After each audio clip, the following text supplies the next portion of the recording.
សួស្តីពុកម៉ែបងប្អូនទាំងអស់គ្នានៅខាងមុខខ្ញុំនេះគឺជាសាប៊ូទឹកយក្សាក្រេនចំណុច5លីត្រជាប្រភេទសាប៊ូទឹកដែលផ្ដោតទៅបងបើកអាជីវកម្មជាពិសេសប្រភេទសាប៊ូទឹកនេះដែលផ្ដោតទៅលើក្អែកាឡូក្អែក្បាលគីបក្អែប្រភេទមកពីរងចាក់ក្អែជជុកអញ្ចឹងសម្រាប់បងនៅតាមអាជីវកម្មបោកគក់ដែលបងទទួលបានក្អែកាឡូក្អែក្បាលគីបក្អែជជុកក្អែប្រភេទមកពីរងចាក់បងបោកបានកាឡូធូរថ្លៃបងចង់បានផលិតផលណាដែលមានតម្លៃសមរម្យមានស្តង់ដារច្បាស់លាស់មានការសញ្ញាទទួលស្គាល់ពីស្ថាប័ននានាអញ្ចឹងបងអាចជ្រើសរើសយកប្រភេទសាប៊ូទឹកយក្សាក្រេនពីខាងយក្សាយើងយកទៅប្រើប្រាស់បាន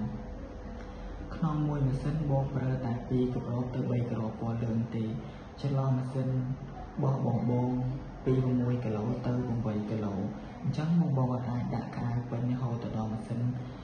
8គីឡូបានទេបងដាក់ត្រឹមតែ6គីឡូ1គីឡូកន្លះទៅ7គីឡូឯនេះគឺបានដូចគ្នាបងស្រាប់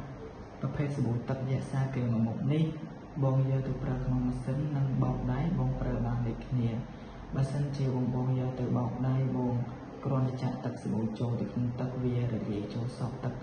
បានល្អមែនតើបងស្រាប់សាប៊ូឲ្យជើងបើសិនជាបងយកទៅបោកដៃគឺធ្វើឲ្យខោអាវហ្នឹងមានសភាពទន់ជ្រះទៅដោយស្នាមប្រឡាក់និងបន្ទន់សាច់កណាត់មានក្លិនក្រអូបប្រហើរថែមទៀតបងបើសិនជាបងមានតម្រូវការបងអាចតាមហូតទៅនៅតាម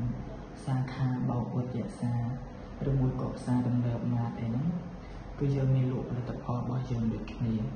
បើបងចង់កំងពីខាងក្រុមហ៊ុនផ្ទាល់បងគ្រាន់តែមកផ្លូវ1800នៅក្រៅផ្ទះឯកឧត្តមជាស្ថាននៅម្ដុំពីដល់2ហ្នឹងគឺជាក្រុមហ៊ុនយើងនៅនឹងផ្ទាល់បើសិនជាបងនៅឆ្ងាយទេបងអត់អាចមកទិញផ្ទាល់ទេបងចង់កំងពីខាងក្រុមហ៊ុនបងគ្រាន់តែឆាតតម្លាក់លេខទូរស័ព្ទចូលទៅក្នុងពេកយក្សាលក់ផលិតផល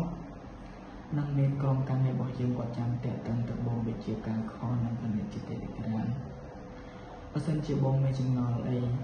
តាក់ទងទៅនឹងរបៀបការប្រើប្រាស់និងទឹកសាប៊ូដែលមានបញ្ហាគឺក្រុមការងារយើងគាត់ចាំដោះស្រាយជូនបងតាម Telegram និងការខលណាបងស្រាប់សាប៊ូទឹកយក្សាក្រេនចំណុច5នៃមុខនេះដែរគឺមានរូបរាងបែបនេះណាបងមានសម្បកដងផ្លាស្ទិកពណ៌ខៀវមានល្បែពណ៌បៃតងមានកម្របដកពណ៌លឿងមានដៃយួរកាន់ងាយស្រួលបងចាក់ប្រើជាពិសេសយើងមានឆ្លាក់ជារូប logo យក្សានៅពីក្រោយសម្បកដងងាយស្រួលបងចំណាំដល់ក៏ទិញមែនតើបងសម្រាប់សាច់សាប៊ូនៅខាងក្នុងវិញគឺមានពណ៌បៃតងមានកម្ហាប់ខាប់ល្អមានក្លិនក្រអូបអាហារបងហើយជាពិសេសជាងគេគឺយើងមានបាកូដផលិតផលរបស់ខ្មែរគឺបាកូដ884នៅលើឡាបេនៅពី